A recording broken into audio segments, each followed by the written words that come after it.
ER हम देख चुके हैं। ईआर देखने में जरूर अलग अलग दिखता है, बट ये क्या होता है, हमेशा एक नेटवर्क का सिस्टम बनाता है। जैसे कि रोड से हमारे कनेक्टेड होते हैं ना, एक नेटवर्क सिस्टम बना है, फोन का एक नेटवर्क है, तो इस टाइप के नेटवर्क सिस्टम बनाता है। ये अपीयरेंस में डिफरेंस हो सकता है इसकी अलग अलग एनिमल सेल में, बट ये हमेशा क्या एक नेटवर्क सिस्टम बनाता है। Thus, one function of the ER is to serve as channels for the transport of materials between various regions of cytoplasm or between the cytoplasm and the nucleus। तो देखो इसका जैसे रोड से, तो road आपको क्या करती है, आपके घर से, तो जैसे आपका होम है ये और ये स्कूल है, तो आप रोड का नेटवर्क जा रहा है ना डिफरेंट टाइप से, और इस डिफरेंट नेटवर्क पे आप यूज करते हुए जो है आते हो। तो रोड का नेटवर्क जैसे अगर आपने होम से स्कूल जाना है तो आप कैसे आओगे, ऐसे आओगे, ठीक है। तो रोड के नेटवर्क ही आपको हेल्प करता है कि आप होम से स्कूल आ पाओ। तो इसी तरीके से जो इसका फंक्शन है एंडोप्लाज्मिक रेटिकुलम का, वो क्या होता है कि एक नेटवर्क प्रोवाइड करता है जिससे जो मटेरियल है ट्रांसपोर्ट का, मतलब एक जगह से दूसरी जगह तक आ जा पाते हैं। Thus the one function of ER, ER का क्या मेन फंक्शन है, is to serve as channel, channel का मतलब रोड की तरह सर्व करना, किसके लिए, ट्रांसपोर्ट ऑफ मटेरियल के लिए, स्पेशली प्रोटीन, कहां से कहां, between various regions of cytoplasm के जो डिफरेंट रीजन है उनके, और between the cytoplasm and nucleus. तो साइटोप्लाज्म और न्यूक्लियस के बीच में ये ट्रांसपोर्ट करता है मटेरियल, और साइटोप्लाज्म के डिफरेंट रीजन के बीच में भी मटेरियल को ट्रांसपोर्ट करता है, एक दूसरी जगह तक पहुंचाता है। The ER also function as a cytoplasmic framework providing a surface. तो ईआर कैसे फंक्शन करता है, एज ए, देखो ER also function as a cytoplasmic framework providing a surface for some of the biochemical activities in cell। तो जैसे आपने देखा था ना, हमने क्या करा था, जैसे हमने जो वो बनाई थी स्लाइड, तो स्लाइड के लिए हमें पहले एक स्लाइड चाहिए ना, एक सरफेस चाहिए स्लाइड के लिए, उसी के ऊपर तो हम रख के जो है कुछ भी अपना जो पील था अनियन का उसे देख पाए, बिना स्लाइड के थोड़ी ना देख पाएंगे, तो एक सरफेस चाहिए, एक स्लाइड चाहिए। तो ऐसे ईआर क्या करता है, ईआर भी एक सरफेस प्रोवाइड करता है, क्या करने के लिए, कई सारी बायोकेमिकल एक्टिविटीज के लिए एक सरफेस प्रोवाइड करता है। जैसे अब आपने कोई भी केमिकल रिएक्शन करनी है तो हवा में तो करोगे नहीं, किसी ना किसी चीज पे तो करोगे ना, तो वो चीज जैसे बीकर है, कोई और किसी चीज में करोगे, किसी कंटेनर में करोगे, तो या किसी प्लेट में करोगे, तो ये क्या करता है, ये उसी टाइप से एक सरफेस प्रोवाइड करता है डिफरेंट टाइप की बायोकेमिकल एक्टिविटीज के लिए सेल में। In the liver cells of the group of animals called vertebrates, ये वर्टिब्रेट्स के बारे में हम चैप्टर 7 में पढ़ेंगे। SER plays a crucial role in detoxifying many poisons and drugs. तो इसका देखो कितना इंपॉर्टेंट रोल है, ये जो है डिटॉक्सिफाइंग यानी पॉइजन्स, टॉक्सिन्स को हटाने में बहुत ज्यादा काम करता है। कैसे, लिवर सेल्स में, in the liver cells of the group of animals called vertebrates. तो वर्टिब्रेट्स जो एनिमल होते हैं उनके लिवर में जो ये सेल्स होता है, सेल्स जो होती हैं उसमें जो ईआर होता है, वो उसमें जो ईआर का भी कौन सा वाला है, स्मूथ ईआर, क्या करता है, बहुत इंपॉर्टेंट रोल प्ले करता है। कैसे, डिटॉक्सिफाई करता है और पॉइजन्स और ड्रग्स को उसमें से हटाता है लिवर में से, ठीक है। तो डिटॉक्सिफिकेशन के भी काम में आता है, इसका काम डिटॉक्सिफिकेशन की। अब देखते हैं हम एक प्लांट सेल देखते हैं।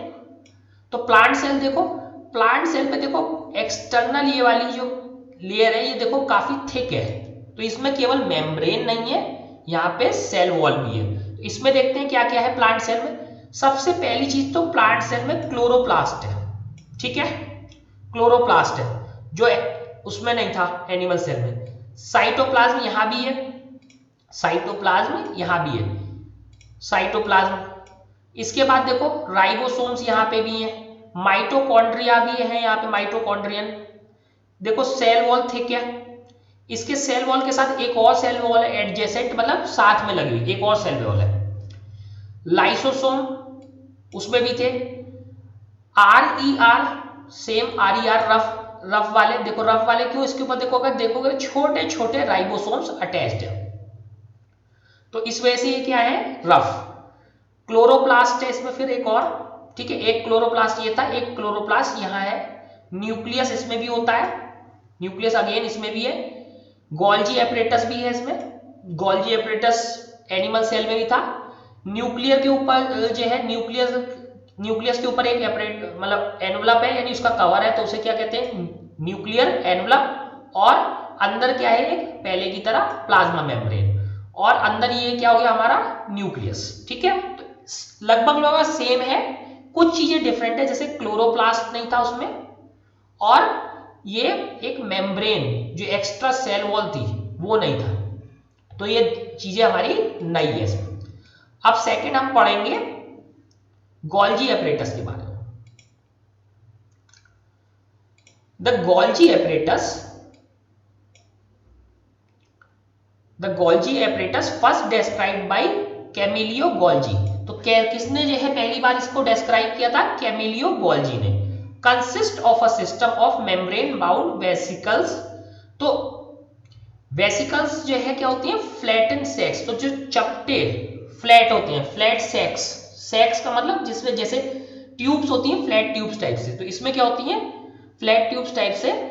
Consist of a system of membrane bound, तो अगेन मेम्ब्रेन सब में है, अगर आप देख रहे हो तो मेम्ब्रेन सब में, मेम्ब्रेन बाउंड वेसिकल्स या flattened sacs arranged approximately parallel to each other. तो कैसे होती है पैरेलल होती है, जैसे ये दो लाइन है, अच्छे से बनाता हूं, ये लाइन है और ये लाइन है, कैसी है पैरेलल लाइंस है, तो कैसे होती हैं ये पैरेलल होती हैं। तो arrange approximately parallel to each other in stacks called cisterns. तो इसमें ये क्या होता है, इसमें एक सिस्टर्न जिसे बोलते हैं, तो पैरेलल लाइंस की तरह स्टैक होती है। स्टैक का मतलब क्या होता है एक के ऊपर एक, ये क्या इसे क्या बोलते हैं एक के ऊपर एक को स्टैक, स्टैक हो गया। तो देखो क्या है गोल्जी एपरेटस, इसे किसने डिस्क्राइब करा कैमिलियो गोल्जी ने। उसमें क्या होता है मेम्ब्रेन बाउंड वेसिकल्स होती हैं जो कि कैसी होती हैं पैरेलल होती हैं और स्टैक में लगी होती हैं, उन्हें क्या बोलते हैं सिस्टर्न्स, ठीक है। These membranes often have connection with the membranes of ER. तो इसका कनेक्शन किससे होता है ईआर से होता है। ऑफन का मतलब हमेशा नहीं but most of the times इनका कनेक्शन किससे होता है ईआर से, and therefore constitute another portion of a complex cellular membrane system. तो इसका कनेक्शन ईआर से हो गया, तो पहले ही अपने आप में देखो कॉम्प्लेक्स है और ईआर से कनेक्ट हो गया, तो ये क्या करते हैं एक कॉम्प्लेक्स सेल्यूलर मेम्ब्रेन सिस्टम बनाते हैं, ठीक है, कॉम्प्लेक्स सेल्यूलर मेम्ब्रेन सिस्टम बनाते हैं। The material synthesize near the ER, तो ईआर के नियर जो मटेरियल सिंथेसिस होता है is packaged and dispatched to various targets inside and outside the cell through the Golgi apparatus. तो गोल्जी एपरेटस का काम क्या है, ईआर के जो नियर मटेरियल सिंथेसिस हो रहा है, बायोकेमिकल एक्टिविटीज चल रही है ना, तो जो मटेरियल सिंथेसिस हो रहा है उसे पैक करना और डिस्पैच करना कहाँ डिफरेंट टारगेट्स, टारगेट कुछ भी हो सकता है, कहाँ इनसाइड या आउटसाइड सेल के। तो ये गोल्जी एपरेटस का क्या काम है कि जो मटेरियल सिंथेसिस हो रहा है ईआर में उसे पैक करना और डिस्पैच करना डिफरेंट टारगेट्स में, चाहे वो सेल के अंदर हो या सेल के बाहर हो। It's functions include the storage, modification and packaging of products in vesicles. तो इसका फंक्शन क्या है देखो, स्टोरेज है एक, तो मॉडिफिकेशन यानी अगर कुछ चेंज करना है किसी प्रोडक्ट में, जो प्रोडक्ट बायोकेमिकल प्रोडक्ट हो रहे हैं, या उसे पैकेज करना है तो उसे पैक करना है कहाँ वेसिकल्स में, ठीक है, इसका ये फंक्शन हो गया। इन सम केसेस कॉम्प्लेक्स शुगर में be made from simple sugars in Golgi apparatus. तो कुछ देखो आपने अभी तक एक टाइप की शुगर पढ़ी है, बट शुगर एक टाइप की नहीं होती, शुगर डिफरेंट टाइप की होती है। कुछ सिंपल शुगर होती है, सिंपल शुगर जैसे आपकी ग्लूकोज होती है सिंपल शुगर है, और कॉम्प्लेक्स शुगर जो आप जो नॉर्मल शुगर यूज करते हैं ये कॉम्प्लेक्स शुगर है, हालांकि ये भी बहुत कॉम्प्लेक्स नहीं है बट ग्लूकोज से कॉम्प्लेक्स है।